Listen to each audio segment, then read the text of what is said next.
About restringing a trimmer, and to me I feel like it's a simple task, but I met someone the other day who does lawn care for a living, and he said he didn't know how to do it and he wanted me to teach him.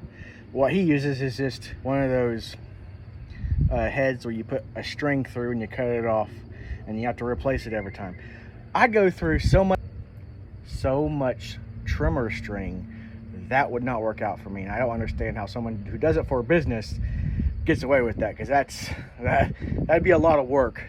Like, I have 5 acres that I mow once a week, and it's a lot of trimming. We're working with this Echo trimmer, and we're just going to string it up. So the trimmer string that I use, it doesn't matter. It doesn't matter what kind of string you use.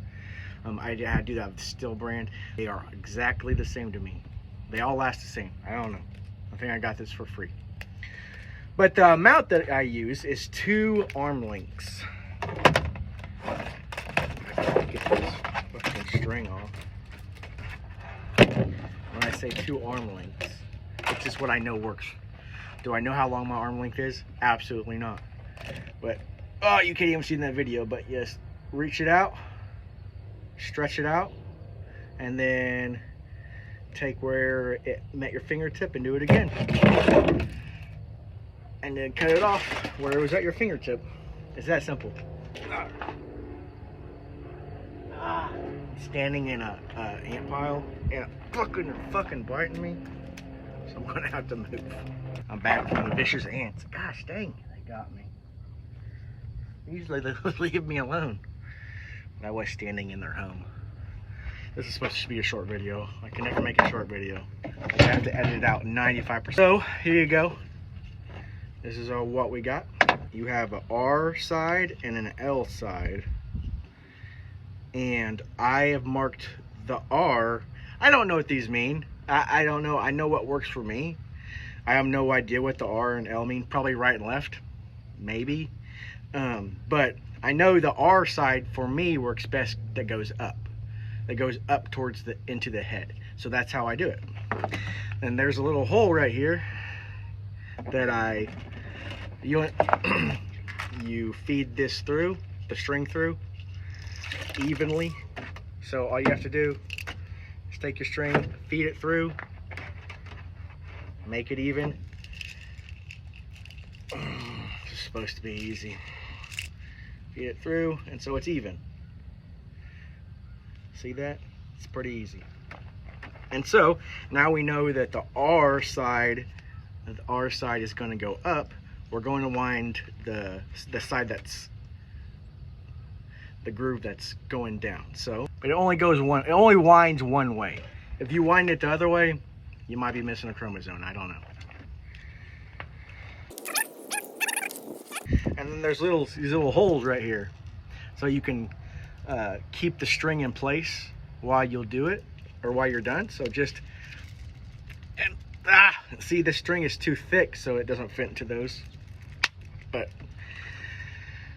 so this is going to be, this is the R side, this is the L side, so this is going to go down. So in the meantime, while I wrap the top groove, this stays put, and it's good. And then you wrap the top groove. Like I said, you can only wrap it one way. And there's a just like you took the bottom groove and put it in this hole, you do the other one on the opposite side. It's not rocket science. I need to give this string away. I used to think like the thicker string was better. It's not. It's not. Just buy the cheap normal string. It works just as good. This is probably the hardest part, and if I can get this up so you can see it in the video. And like I said, I don't have my tripod, so you can't really see what I'm doing. But how we said earlier, the R side goes into the head. There's a groove. See that? Not a groove. It's a, I don't know. There you go. You see that? Whatever that's called, it goes into the slot. Okay, and while you put that into the slot, you put trimmer strings through the holes. Okay, that's important, because if you don't do that, it's not going to work. So we're going to feed it through the holes. I feed it through the holes before I even put it into the groove, and then I put it into the groove. And this is where you have to put your purse down and pull a little bit. And so how hard it was to put that trimmer string into those small little grooves, it's going to be even a little bit harder to pull them out. So at this point, we have the reel into the groove. It's into the head, our side up into the head, and everything's through the holes. You just pull these out. See, that was one of them coming out of the tab. And the other one, oh, there we go. Did you hear that? I heard that. And you take this and you just push it up. I have to beat it. That was probably unnecessary, beating it, but we did it anyway. All right, now you're just gonna cut off the excess. You do have the cutter on the end of your head, unless you took it off. That'll do this for you, but it starts a lot easier if you just cut it off. I'll usually leave about 5 to 6 inches. There you go, and it's done. It's ready to go. It's not hard. And we'll start trimming with this. We'll put our trimmer string back. So it's ready for next time. I always lose it. I always have to buy new. I can't put it somewhere that I know where it is. Like, it was in the back of my truck seat. Like, who puts it there? I don't know. I put it there, obviously.